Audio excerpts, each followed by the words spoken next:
एक अबाबिल 3 पत्थर लेकर के आया, एक चोच में है, एक एक पंचे में है, मसूर की दाल के दाने के बराबर कंकरी है। लेकिन अल्लाह जी की अमान जब मिलती है तो पावर कितनी बढ़ जाती है। अल्लाह जब हिफाजत करने पे आता है तो छोटे से दाने से हाथियों का भूसा बना देता है।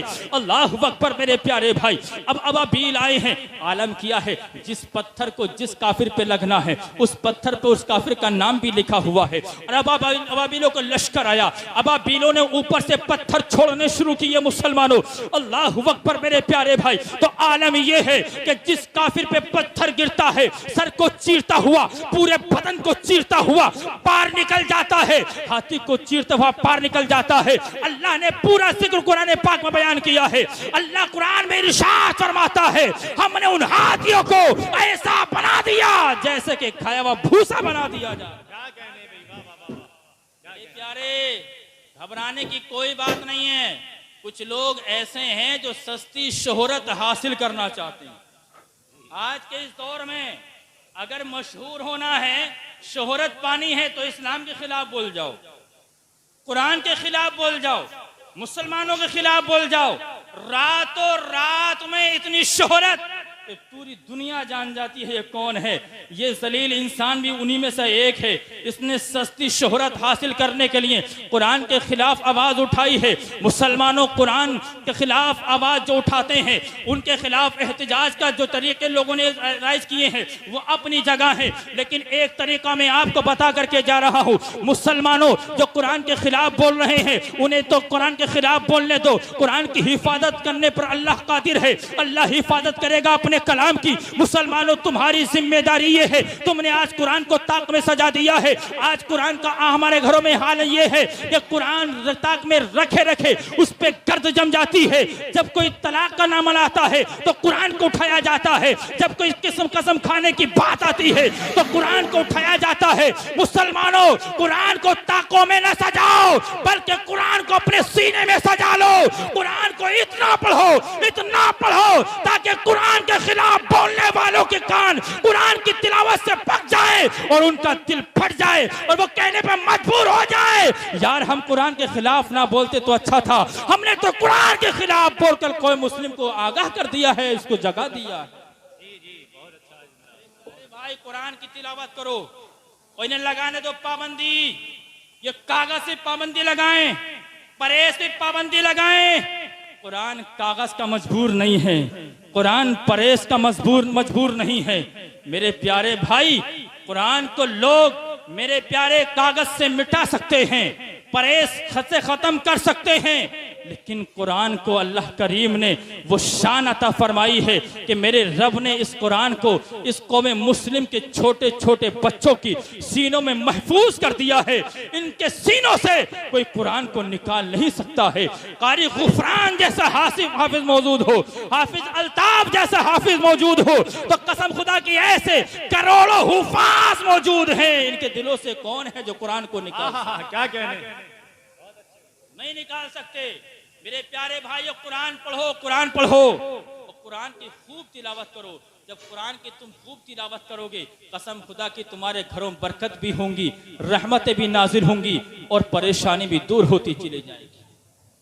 ये क्या है यार, ये क्या टिकेगा कुरान के सामने? आज की ताकतें क्या टिकेंगी कुरान के सामने? मैंने तो पढ़ा है तारीख में, जब बदर में जंग हुई थी और बदर में कुछ लोगों को मुसलमानों ने कैद कर लिया था, उन कैदियों को रिहा कराने के लिए हजरत जुबैर बिन मुतइम अभी इस्लाम कबूल नहीं किया है, नबी से गुफ्तगू करने के लिए चलते हैं। चलो कैदियों के बारे में नबी से बात की जाती है, उनको छुड़ाने के लिए बातें की जाएंगी। मेरे प्यारे अब आए हैं, नमाज मगरिब का वक्त है, मस्जिद के बाहर खड़े हुए हैं और मेरे और आपके आका कुरान की तिलावत कर रहे हैं। सुभान अल्लाह। कुरान तकबीर, नारे रिसालत, नारे रिसालत, उलमाए अहले सुन्नत, फैज़ाने आला हजरत हजरत अल्लामा मौलाना मुफ्ती नाज़िम मंजरी साहिब क़िबला, नारे तकबीर, नारे रिसालत। देखिए, जिस मायनाज शख्सियत का इंतजार था वो आ चुकी हैं। मैं अपनी बात गुफ्तगू खत्म करके इंशाअल्लाह बहुत ही जल्द खत्म कर रहा हूँ, आप बैठिए। मेरे प्यारे भाई हज़रत जुबैर बिन मुतइम, नमाज मगरिब का वक्त है, आए नबी से बातें करेंगे।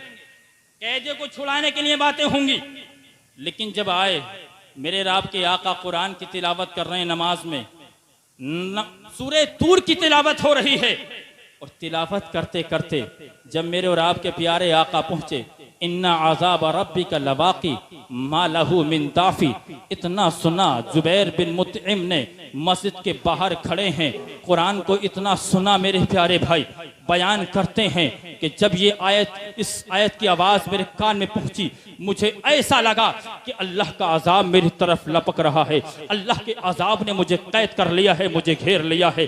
हजरत जुबैर बिन मुतीम फरमाते हैं, मेरे जिस्म की बोटी बोटी कांपने लगी, मेरे बदन का रोंगटा रोंगटा लरजने कांपने लगा, और मैंने फौरन इकरार किया, लोगों ये कुरान जो मोहम्मद पढ़ते हैं ये किसी इंसान का कलाम नहीं है, ये तो परवरदिगारे आलम का कलाम है।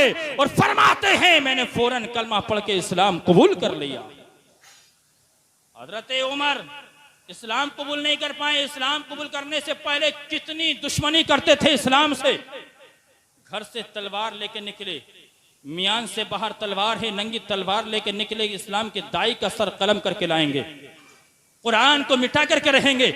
लेकिन चले मेरे प्यारे भाई, तो आलम क्या है, आलम यह है जब रस्ते में पहुंचे पता चला बहन ने इस्लाम कबूल कर लिया, बहनों ने इस्लाम कबूल कर लिया। पहुंचे बहन के घर तो देखा कि बहन और बहनों कुरान की तिलावत कर रहे हैं, सूरह तोहा की तिलावत हो रही है।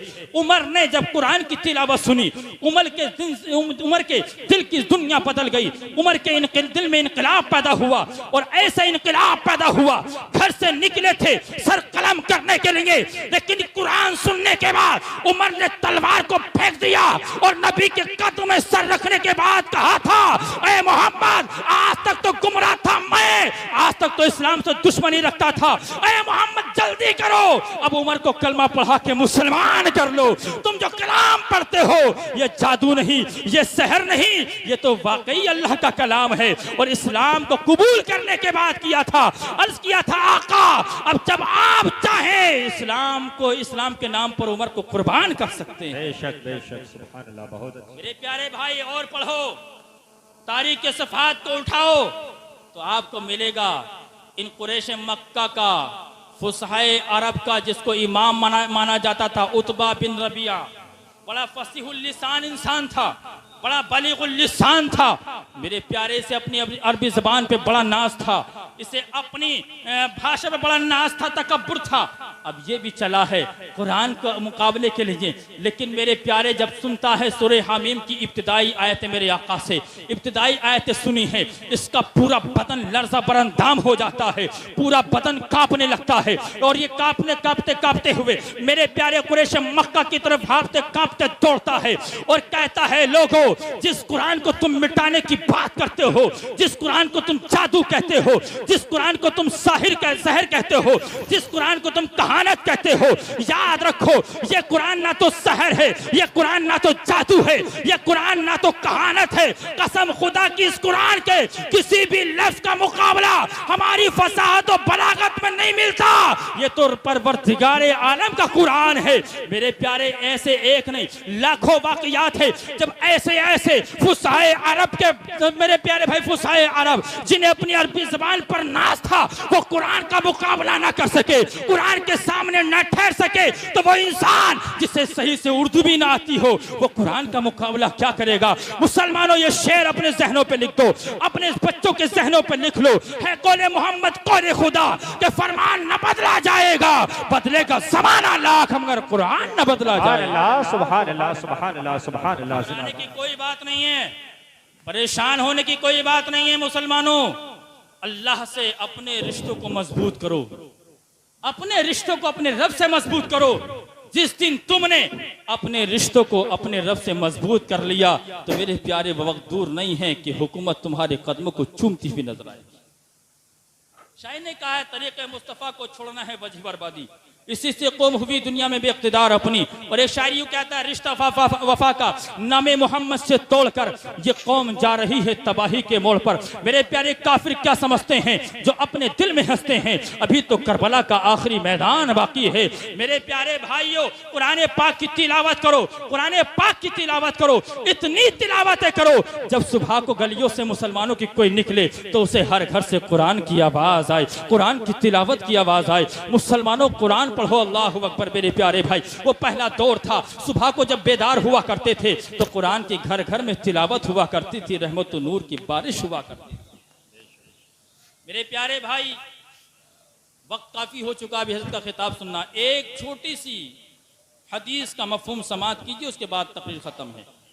मैंने आयत करीम तिलावत की, वमा अरसलनाका इल्ला रहमतल लिल आलमीन, ए महबूब हमने आपको सारे जहानों के लिए रहमत बना करके भेजा है। मेरे प्यारे, मेरे आका ऐसे रहमत हैं, जो लोग गालियां बकते थे नबी उन्हें दुआएं दिया करते थे। जो लोग मेरे आका पे पत्थर बरसाया करते थे, मेरे आका उन्हें दुआएं दिया करते थे। नबी का आशिक कभी गद्दार नहीं हो सकता, नबी का आशिक कभी आतंकवाद नहीं हो सकता। मुसलमानों में आपसे एक गुजारिश करके जाता हूँ, खास करके नौजवानों से। नौजवानों, फेसबुक पर या यूट्यूब पर या व्हाट्सएप पर अगर कोई दाढ़ी सजा करके, कोई टोपी रख करके तुम्हें वरगलाना चाहे, तुम्हारे अंदर जोश भरना चाहे, तुम्हें उभारना चाहे, तो मेरे प्यारे याद रखो, वो सच्चा मुसलमान नहीं है। उसकी तकरीर तुम्हें सुनने की जरूरत नहीं है। जो तुम्हें जिहाद की तरफ लेकर के जाना चाहता है, मैं पैगाम देना चाहता हूं मुसलमानों, तुम्हें अगर तुम्हें कोई जिहाद की तरफ लेकर के जाना चाहता है तो उसकी तकरीर सुनने की तुम्हें जरूरत नहीं है, उससे रिश्तेदारी बढ़ाने की जरूरत नहीं है। वो तुम्हारा नहीं हो सकता। अरे जो इस्लाम का नहीं हो सकता, जो नबी के फरमान की मुखालिफत करता है, वो इस्लाम का नहीं हो सकता, नबी का नहीं हो सकता, तो तुम्हारा भी नहीं हो सकता है। ऐसे मौलवियों की तकरीर मत सुना करो तो जिहाद की तरफ तुम्हें उभारते हैं। वो इस्लाम के नाम पर धब्बा है, वो कौम मुस्लिम के नाम पर धब्बा है। ऐसों से अपने रिश्तों को खत्म कर दो और उनसे अपनी दुनिया बना लो। मेरे नबी कौन सल्लल्लाहु अलैहि वसल्लम की हदीस पाक का मफहूम तो ये है कि किसी को नाहक कत्ल करना, किसी एक को नाहक कत्ल करना ऐसा है जैसे कि पूरी नस्ल इंसानी का कत्ल करना। इस्लाम जब एक परिंदे को मारने की इजाजत नहीं दे सकता, तो मेरे प्यारे भाई किसी को बेगुनाह कत्ल करने की इजाजत कैसे दे सकता है। सबसे प्यारा मजहब इस्लाम है, सबसे अच्छा मजहब इस्लाम है। इस्लाम से रिश्तों को मजबूत करो, इस्लाम के अहकाम पर अमल करते रहो। अल्लाह करीम मुझे भी आपको भी अमल की तौफीक